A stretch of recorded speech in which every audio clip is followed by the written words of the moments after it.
America fighter jet का हाल देख हो जाएंगे हैरान। किम जोंग की इन देशों की यात्रा से अमेरिका बेचैन। रूस ने यूक्रेन पर फिर किया घातक हमला। टैरिफ पर अमेरिका की भारत को फिर चेतावनी। आसिफ मुनीर पर इमरान खान का गंभीर आरोप। नमस्कार, मेरा नाम है शालिनी और आप देख रहे हैं द न्यूज़ 15। स्वागत है आपका हमारे खास प्रोग्राम दुनिया के हालचाल में। चलिए नजर डालते हैं इन बड़ी खबरों पर विस्तार से। अमेरिका का F-35 फाइटर जेट दुनिया के सबसे उन्नत लड़ाकू विमानों में से एक माना जाता है, लेकिन हाल ही में भारत और जापान में इसकी जो तस्वीरें सामने आई वो चौंकाने वाली थी। अब अलास्का में अमेरिकी वायुसेना का F-35 जेट क्रैश हो गया। हादसे से पहले पायलट ने विमान को बचाने की पूरी कोशिश की। उसने हवा में 50 मिनट तक इंजीनियरों के साथ बातचीत की ताकि विमान की खराबी को ठीक किया जा सके, लेकिन जब सारी कोशिशें नाकाम रहीं तो पायलट को पैराशूट की मदद से विमान से बाहर कूदना पड़ा। इसके बाद ये महंगा फाइटर जेट पतंग की तरह हवा में लहराता हुआ जमीन पर गिर गया। जमीन पर गिरते ही विमान में आग लग गई और जोरदार धमाका हुआ। पास में एक मालवाहक विमान भी खड़ा था, लेकिन गनीमत रही कि F-35 उससे दूर गिरा, वरना बड़ा हादसा हो सकता था। इस घटना का वीडियो भी सामने आया जिसमें पायलट को पैराशूट से उतरते देखा जा सकता है। CNN की रिपोर्ट के मुताबिक विमान के अगले हिस्से और लैंडिंग गियर की हाइड्रोलिक लाइनों में बर्फ जम गई थी, जिसके कारण यह हादसा हुआ। क्रैश के 9 दिन बाद उसी बेस पर एक अन्य जेट में भी ऐसी ही समस्या देखी गई, लेकिन वह सुरक्षित उतर गया। यह हादसा 18 डिग्री सेल्सियस तापमान पे हुआ। तो वहीं उत्तर कोरिया के नेता किम जोंग उन अगले हफ्ते चीन की राजधानी बीजिंग में एक सैन्य परेड में शामिल होंगे। ये खबर उत्तर कोरिया और चीन की सरकारी मीडिया ने गुरुवार को दी। किम की ये विदेश यात्रा खास है क्योंकि वे आमतौर पर बाहर कम जाते हैं। चीन की परेड द्वितीय विश्व युद्ध के खत्म होने की 80वीं सालगिरह पर कर रहा है। चीन की न्यूज एजेंसी सिन्हुआ के मुताबिक रूस के राष्ट्रपति व्लादिमीर पुतिन समेत 26 विदेशी नेता इस परेड में हिस्सा लेंगे। चीन के सहायक विदेश मंत्री होंग लेई ने बताया कि किम 3 सितंबर को विजय दिवस समारोह में शामिल होंगे। उत्तर कोरिया की न्यूज एजेंसी ने भी पुष्टि की कि किम चीनी राष्ट्रपति शी जिनपिंग के बुलावे पर यह समारोह अटेंड करेंगे। हालांकि ये नहीं बताया गया कि किम कब उत्तर कोरिया से निकलेंगे और चीन में कितने दिन रुकेंगे।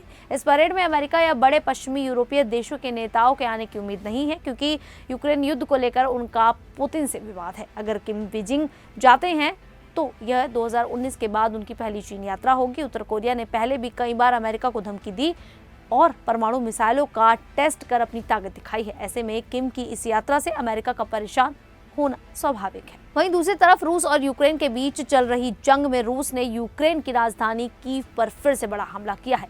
यूक्रेन के अधिकारियों ने बताया कि रूस ने गुरुवार तड़के मिसाइलों और ड्रोन से हमले किए। इन हमलों में कीव में कम से कम 12 लोग मारे गए, जिसमें एक 14 साल का किशोर भी शामिल है और 48 लोग घायल हुए हैं। कीव के प्रशासन प्रमुख तैमूर तत्काचेको ने बताया कि एक रिहायशी इमारत पर सीधा हमला हुआ जिससे भारी नुकसान हुआ। उन्होंने कहा सब कुछ बर्बाद हो गया है। स्थानीय अधिकारियों के अनुसार इस हमले से कीव के 20 से ज्यादा इलाके प्रभावित हुए हैं।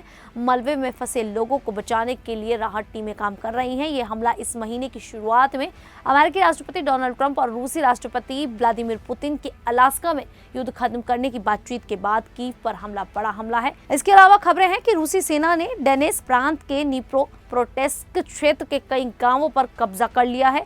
यह इलाका यूक्रेन का महत्वपूर्ण औद्योगिक क्षेत्र है। रूसी सेना ने यूक्रेन के 8वें हिस्से पर कब्जा किया है। डोनेत्स्क में कई जगहों पर रूस और यूक्रेन की सेनाओं के बीच भीषण लड़ाई भी चल रही है। वहीं बुधवार को अमेरिका ने भारतीय सामानों पर 50% टैरिफ लगाने के बाद भारत और अमेरिका के रिश्ते बहुत खराब हो गए हैं। दोनों देशों के बीच बयानों का दौर भी चल रहा है। अमेरिकी राष्ट्रीय आर्थिक परिषद के निदेशक केविन हैसेट ने दोनों देशों के रिश्तों को जटिल बताया। उन्होंने कहा कि अगर भारत अपनी बात पर अड़ा रहा तो अमेरिका भी नरम नहीं होगा। हैसेट ने कहा कि भारत अपने बाजार को अमेरिकी सामानों के लिए नहीं खोल रहा है। उन्होंने इस टैरिफ को रूस यूक्रेन युद्ध में रूस पर दबाव बनाने की रणनीति से भी जोड़ा। व्हाइट हाउस में अमेरिकी मीडिया से बात करते हुए हैसेट ने कहा कि अगर भारत अपनी जिद नहीं छोड़ेगा तो राष्ट्रपति ट्रंप भी कोई रियायत नहीं देंगे। उनका कहना है कि यह रिश्ता जटिल है और इसका एक हिस्सा रूस पर दबाव डालकर यूक्रेन में शांति लाने की कोशिश से जुड़ा है। साथ ही भारत का अपने बाजार न खोलने का रवैया भी इसकी वजह है। यह टैरिफ 6 अगस्त 2025 के राष्ट्रपति के आदेश के तहत लगाया गया, जो भारतीय सामानों पर नई शुल्क दर तय करता है। पहले यह टैरिफ 25% था, जिसे अब बढ़ाकर 50% कर दिया गया है। अमेरिका चाहता है कि भारत रूस से सस्ता तेल ना खरीदे, लेकिन भारत अपने हितों को देखते हुए ऐसा कर रहा है। तो वहीं पाकिस्तान के पूर्व प्रधानमंत्री और पाकिस्तान तहरीक-ए-इंसाफ के नेता इमरान खान ने बुधवार को सेना प्रमुख जनरल आसिफ मुनीर पर गंभीर आरोप लगाए। जेल में बंद इमरान ने सोशल मीडिया पर लिखा कि मुनीर सत्ता के लालची हैं और उन्होंने देश में लोकतंत्र को खत्म कर तानाशाही स्थापित की है।